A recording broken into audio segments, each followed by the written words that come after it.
from a job, and we all know what job stands for, right? Just over broke. That's right, they pay you just enough to get by. So I used to manage a legal department for an auto finance corporation. And I'd drive an hour one way, an hour and 15 minutes back. I'd fall asleep on the freeway almost every single day, and I'd wake up and nothing had changed. A great mentor of mine told me that you need to change what you're currently doing to change what you're currently getting. Let's all say that all at once. Change what you're currently doing to change what you're currently getting. I'm feeling a little bit of low energy. Team, can you give me a little bit of energy? 1, 2, 3. Oh,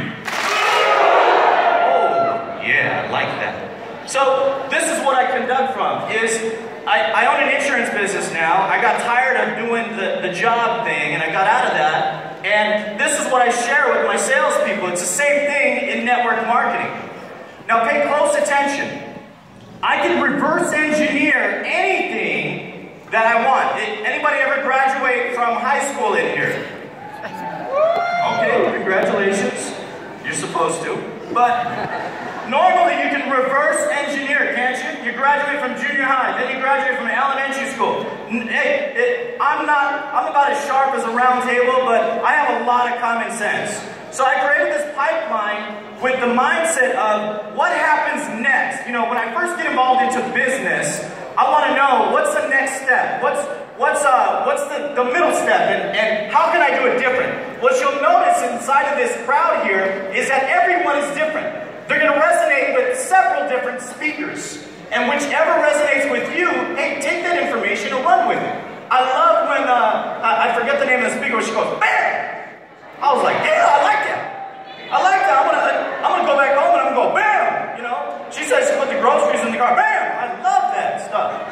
So, a pipeline all starts with a prospect. The more prospects you have, the more you're going to win. I have 1,600 contacts in my Gmail.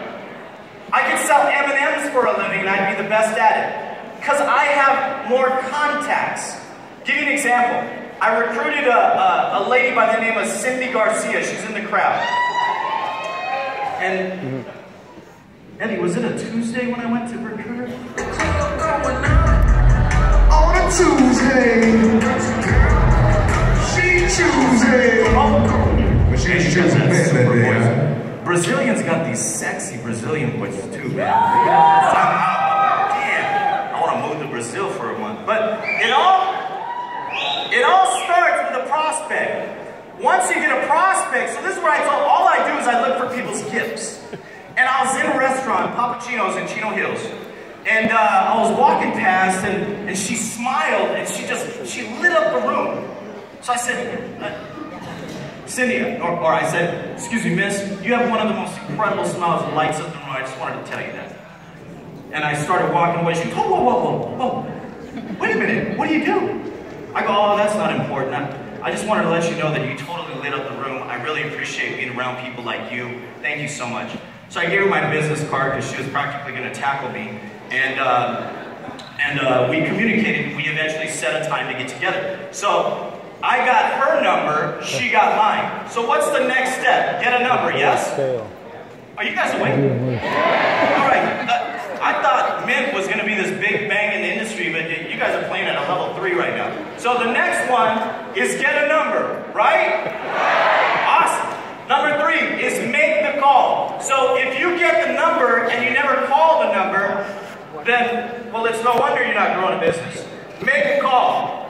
4th, set an appointment. So you get on the phone and you say, hey, when's a good time for you? Weekends or weekdays? Weekends, Saturday or Sunday? Sunday, 6 or 8? 8, great, see you then. Boom. You set an appointment, and then the next process is you close. Now, for those of you that have no social life, the reason why is because you can't close. You have to do an alternate choice. I'm teaching my kids this constantly. We go to the market, and my kids come out, they go, Dad, I want some ice cream. I go, nope, you'll never get it that way. So they come out, they huddle up, and they come back, and they go, okay, Dad, which ice cream can we get? Can we get the Neapolitan or the vanilla? I go, oh. That's my boy. Let's go to the Neapolitan. Alright? So there's no choice. Then you close. So, the number 1 key is know your pipeline. So if you took pictures of it, Now you can literally dissect your business and figure out why it's deficient in a particular area. So if you got 20 prospects, no wonder, because you got to get more prospects, and your challenge is that you need to learn how to prospect. You follow what I'm saying? Say aye. Aye. All right, I got everyone's attention. Terrific. So number one is know your pipeline.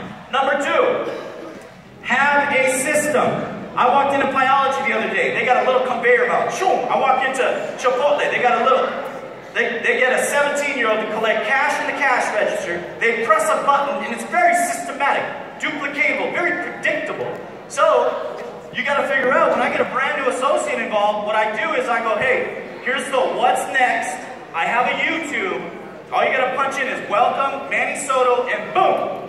In 30 minutes, they figure out what to do next. Simple, duplicatable, very predictable. Next, YouTube. I love YouTube. Me and Calvin just created a brand new YouTube. It goes live tomorrow, I think, on the opportunity. It's sick. So I'll send YouTubes of Mark McDonald, or I'll send YouTubes of Calvin, or I'll send YouTubes of anything that has to do with our business. Monthly fast start. We do a monthly fast start in Southern California. I charge for it. Why? My time's valuable. And there's skin in the game. You guys all paid for a ticket, didn't you? Is this too brutal for you guys? You guys okay?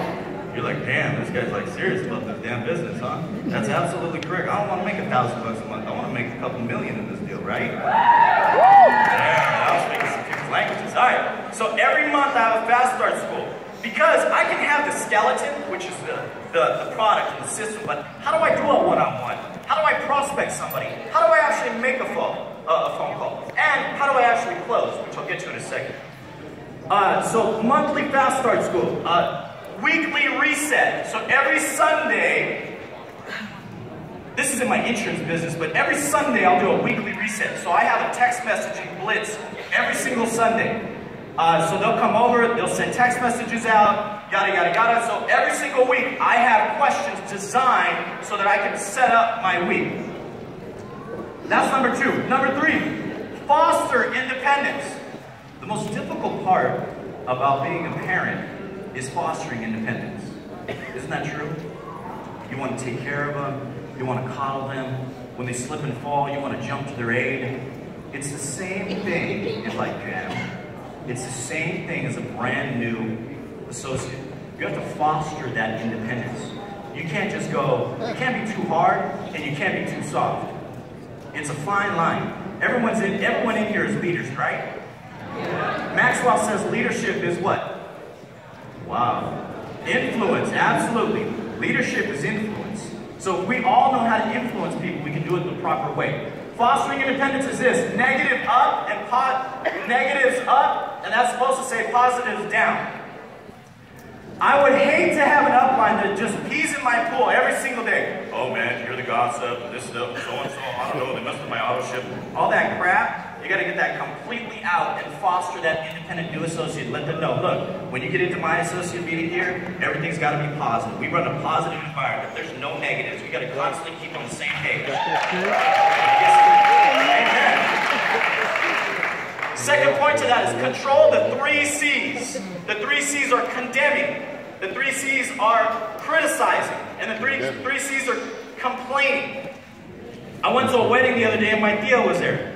I'm Latin, obviously. And I walk in and here she comes. She's coming around the tables right, and I go, oh man, here she comes. I go, hey Thea, how are you? Oh, being home, my back hurts, and my arthritis, and your deal sucks. You know, they just constantly like, boom! They got nothing but negative things to say. Okay, you gotta control the 3 C's.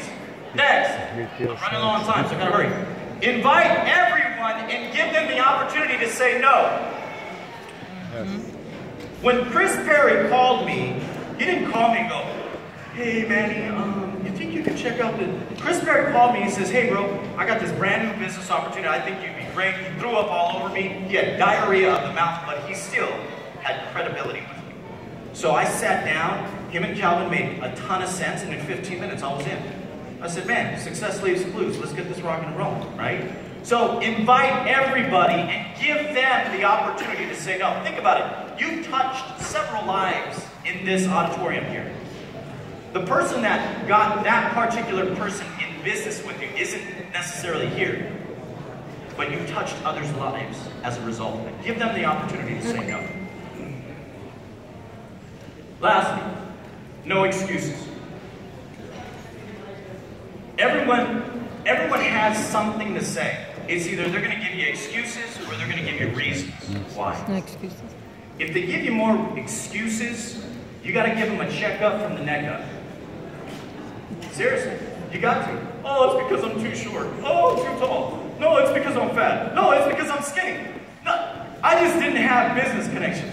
Look, everyone would love to make millions of dollars, but not everyone is willing to put in the effort that it takes to get those millions of dollars. Does that make sense? I think about a bunch of my guys on my team. I think about my brother-in-law, Steve, my little nieces and nephews. You know, is he playing full out? I think about Diana and her little boy. I think about Michelle and her kids. And I think about all these different reasons why they should be taking more actions. Or why not? The reasons why they don't. And I'm not saying them, I'm just picking them out of the crowd. But everyone's got a reason why. And all of the action steps that you're taking right now is really indicative of those reasons.